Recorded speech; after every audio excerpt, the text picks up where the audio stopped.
Hello guys, in the last video I have shown you how to load your MySQL table data in a data grid view in Visual Basic Windows Form application.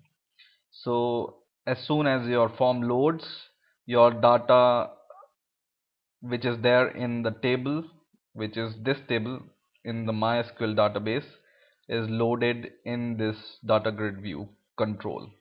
Now in this video I want to show you, suppose you want to show all the data when you select any cell in the data grid view. You want to show the corresponding value in these text boxes. How can you achieve this? I want to show you in this video. So for example, I select a cell, so the corresponding data from the cell, which is employee ID 1, surname and age, should appear in this text boxes. Okay, so this I want to show you. So I selected the cell for the employee ID 2, so employee ID 2 credential comes here, right? So in the same way I want to show all the, when you select any cell, the corresponding value should come here.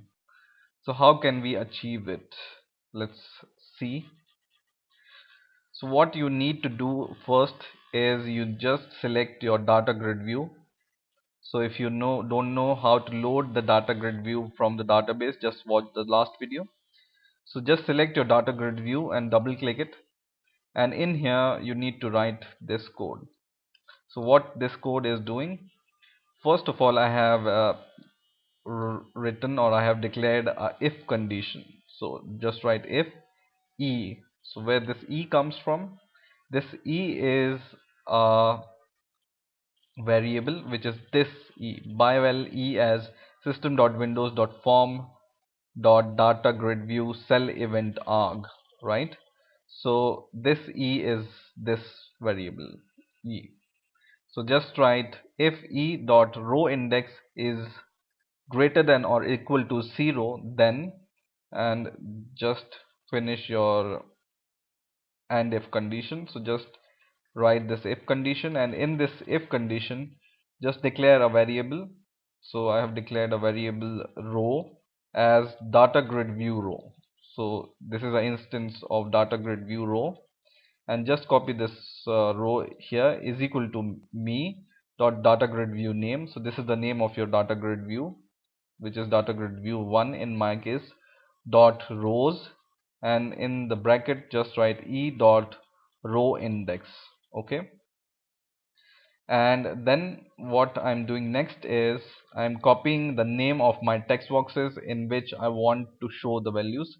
So this e textbox underscore e dot eid is the name of this textbox underscore eid, and textbox underscore name is the name of my second text box name, right?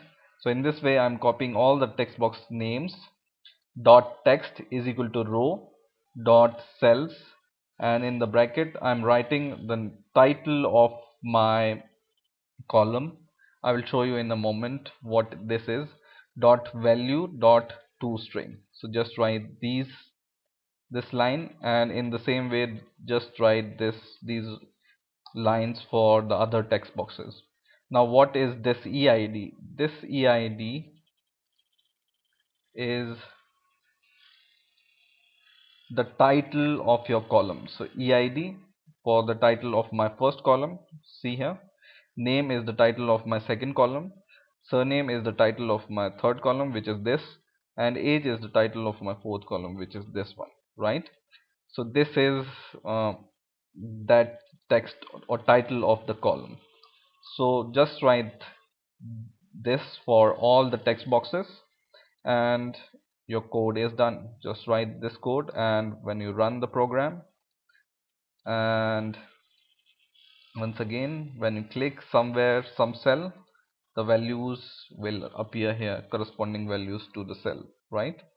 So in this way you can show corresponding values to the data grid view in your text boxes. I hope you have enjoyed this video. Please rate, comment and subscribe.